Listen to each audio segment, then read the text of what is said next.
Dia belajar, melakukan segalanya dengan benar, bekerja keras, tetapi sepertinya tidak ada yang cukup. Menjadi seorang wanita di Korea Selatan seperti terlahir dengan beban yang tak terlihat. Tidak ada yang melihatnya, tidak ada yang menyebutkannya, tetapi beban itu membebani mereka setiap hari. Mereka mendapat nilai terbaik di sekolah, masuk universitas terbaik, bekerja 2 kali lebih keras dalam pekerjaan, tetapi mereka tetap mendapat penghasilan lebih sedikit, diperlakukan lebih rendah, dan diharapkan menjadi mesin yang sempurna. Cantik, langsing, sopan, produktif, pendiam.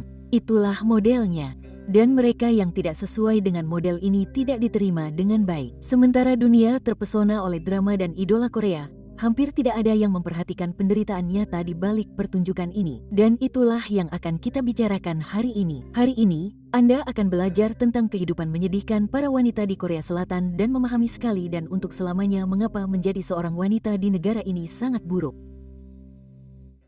Menjadi seorang wanita di Korea Selatan tidak hanya sulit, tetapi juga melelahkan, sepi, dan seringkali cukup rumit. Meskipun menjadi salah satu negara paling maju di dunia, Korea memiliki salah satu kesenjangan upah gender terbesar. Mereka bekerja sama banyak atau bahkan lebih banyak daripada sebagian pria dan tetap mendapatkan penghasilan yang jauh lebih sedikit. Dan ketika mereka berhasil naik pangkat, mereka mencapai apa yang disebut langit-langit kaca. Tidak peduli seberapa keras mereka berusaha, ada batas tak terlihat yang mencegah mereka untuk maju. Namun, ini baru permulaan. Ada juga mall, yang merupakan salah satu kejahatan paling aneh dan ganjil yang ada di negara ini. Banyak pria menyembunyikan kamera di kamar mandi, ruang pas, bahkan kamar hotel, dan merekam wanita tanpa persetujuan untuk menyebarkan gambar-gambar ini di internet. Dan bagian terburuknya, seringkali hukumannya konyol, seperti denda kecil, masa percobaan, dan para korban harus menghadapinya selama sisa hidup mereka. Sejak kecil, anak perempuan ditekan untuk menjadi cantik. Pada usia 10 tahun, mereka sudah mulai khawatir tentang diet, tata rias, penampilan. Pada usia 15 tahun,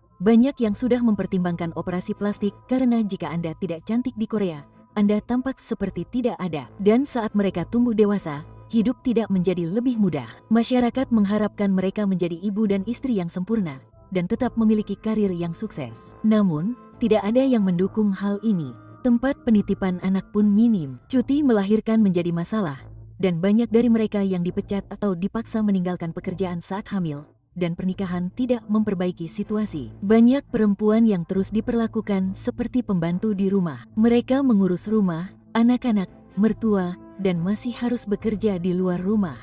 Sementara itu, suami hanya membantu. Melihat hal ini, tidak sulit untuk memahami mengapa tingkat penyalahgunaan narkoba dan bunuh diri di kalangan perempuan dan anak muda terus meningkat. Banyak dari mereka tidak melihat jalan keluar dari semua ini karena bertahan hidup di Korea Selatan saja tidak cukup. Untuk menjadi seorang perempuan di sana, Anda harus menanggung semua ini dalam diam. Namun ini bukanlah hal baru. Ini bukanlah sesuatu yang modern. Cara memperlakukan perempuan seperti ini telah ada sejak lama dan memiliki asal-usul yang sangat kuno, hanya dengan cara yang berbeda. Saya ingin Anda memahami hal ini sebelum menyelami sisi gelap menjadi seorang perempuan di Korea. Korea Selatan masa kini merupakan hasil dari budaya yang sangat bermasalah selama berabad-abad. Dan itu dimulai sejak dinasti Joseon dari tahun 1392 hingga 1897. Periode terpanjang dalam sejarah Korea tepatnya adalah ketika Konfusianisme menjadi fondasi moral, politik, dan sosial negara tersebut. Dan dalam filosofi ini, wanita memiliki tempat yang sangat jelas di sudut kecil mereka, jauh di bawah beban. Konfusianisme mengajarkan prinsip 3 ketaatan bagi wanita: taat kepada ayah saat muda, taat kepada suami setelah menikah, dan taat kepada anak setelah kematian suaminya. Dengan kata lain, mereka tidak pernah memiliki otonomi, tidak pernah memiliki diri mereka sendiri. Selama Joseon, norma-norma seperti Nai muncul, yang merupakan pemisahan ketat antara dunia pria dan wanita. Wanita harus tinggal di dalam rumah, jauh dari politik, pendidikan, kehidupan publik. Sementara itu, pria di luar sana mengendalikan segalanya. Pernikahan diatur. Kesucian wanita menjadi obsesi nasional. Para janda diharapkan tidak pernah menikah lagi. Dan banyak yang bahkan melakukan tindakan mengerikan demi kehormatan. Pendidikan bagi wanita hampir tidak ada. Perempuan yang terpelajar dan terpelajar dianggap berbahaya atau bahkan tidak berguna. Pengecualiannya adalah Ho Nansen, seorang penyair brilian abad ke-16 yang menerbitkan puisi dalam bahasa Mandarin klasik. Namun, Bahkan ia pun terhapus dari sejarah untuk waktu yang lama. Dengan datangnya pendudukan Jepang dari tahun 1910-an hingga 1945, diharapkan hal ini akan berubah. Namun, kenyataannya tidak seperti itu. Itu adalah periode yang sangat menyedihkan dalam sejarah. Hingga hari ini, pemerintah Korea Selatan dan beberapa kelompok perempuan berjuang untuk mendapatkan pengakuan dan keadilan bagi para korban ini. Setelah pembebasan, Perang Korea menghancurkan negara tersebut. Selama rekonstruksi,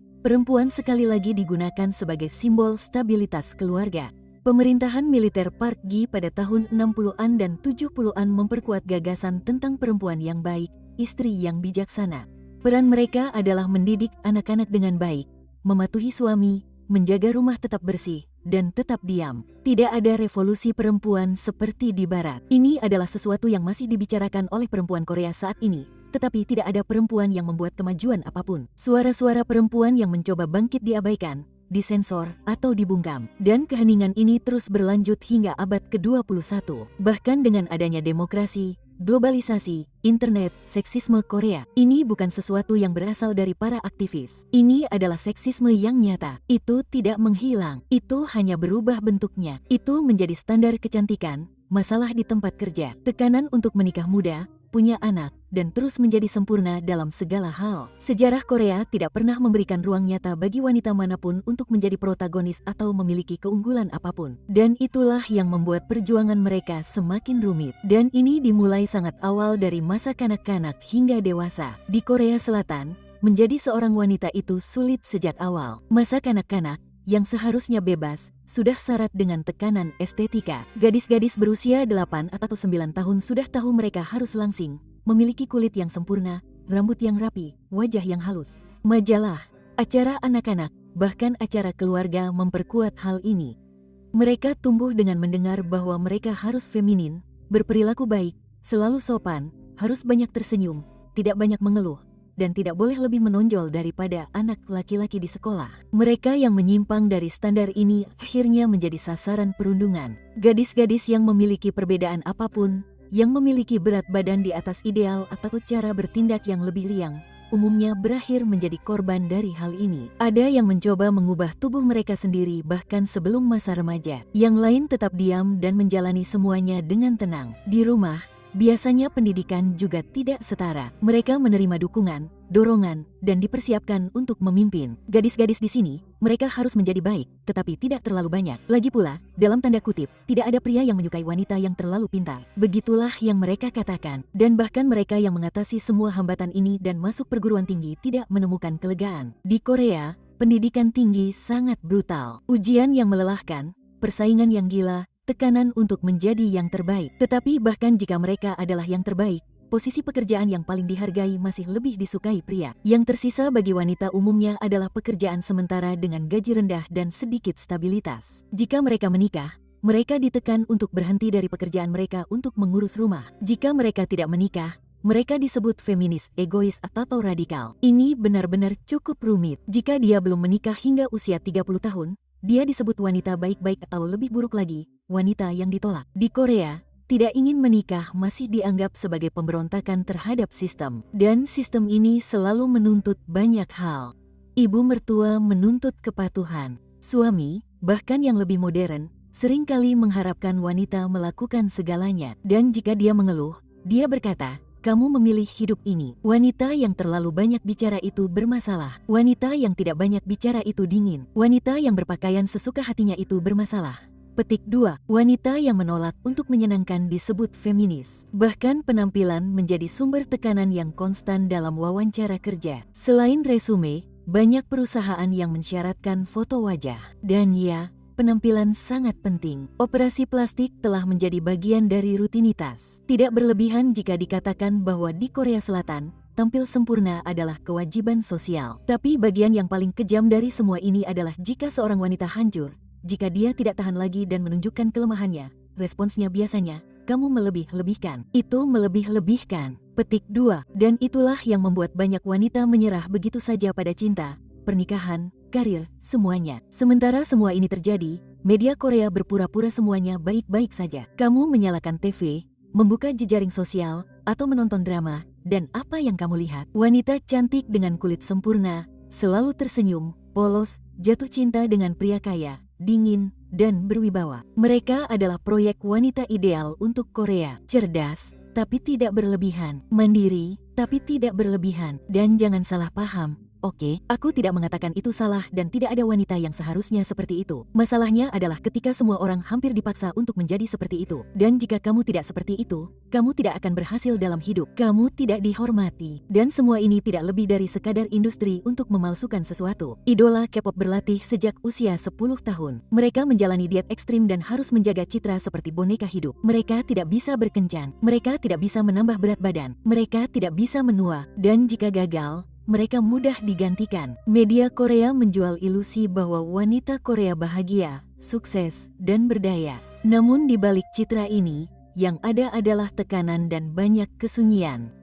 Karena itu, beberapa gerakan wanita muncul yang menentang gaya hidup gila ini dan menuntut segalanya dari Anda.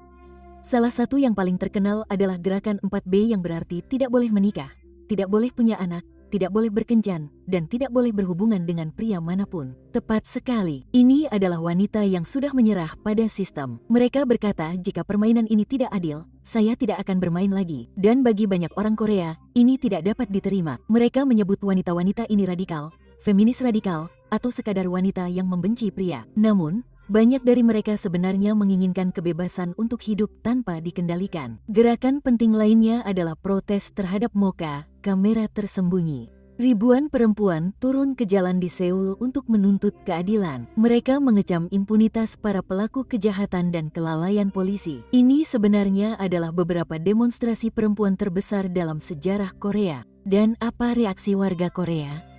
Cukup buruk. Berbicara tentang feminisme, tentang gerakan perempuan di Korea Selatan praktis seperti menandatangani kontrak kebencian. Beberapa selebritas telah dibatalkan hanya karena menyukai postingan semacam ini.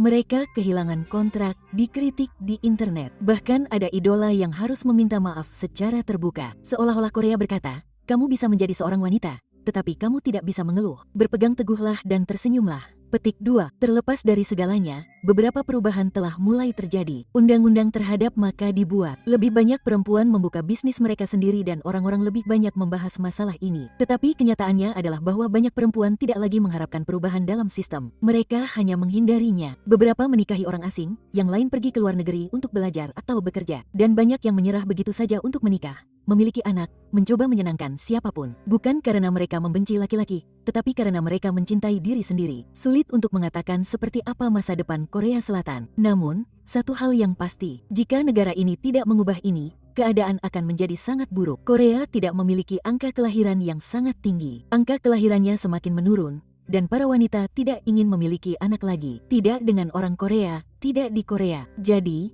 ini adalah masalah yang sangat serius. Nah, itu tadi video hari ini. Belum ada kesimpulan mengenai situasi ini di Korea. Ini terjadi secara langsung. Negara ini, seperti banyak negara lain, memiliki banyak masalah terkait dengan wanita. Namun, kami berharap agar sedikit demi sedikit mereka memperbaikinya, agar mereka dapat hidup lebih aman dan bahagia di negara mereka sendiri. Istilah feminisme sangat diremehkan saat ini, terutama karena kelompok radikal yang membuat banyak kesalahan dan memengaruhi kata ini. Namun, tuliskan pendapat Anda tentang semua ini di kolom komentar di bawah. Apa solusi yang menurut Anda tepat untuk Korea? Dan apa yang menurut Anda akan terjadi di masa mendatang? Terima kasih telah menonton hingga sekarang. Jadi, berlanggananlah di sana, dukung pekerjaan kami, dan kami akan melihat Anda dalam video ini yang muncul di layar Anda.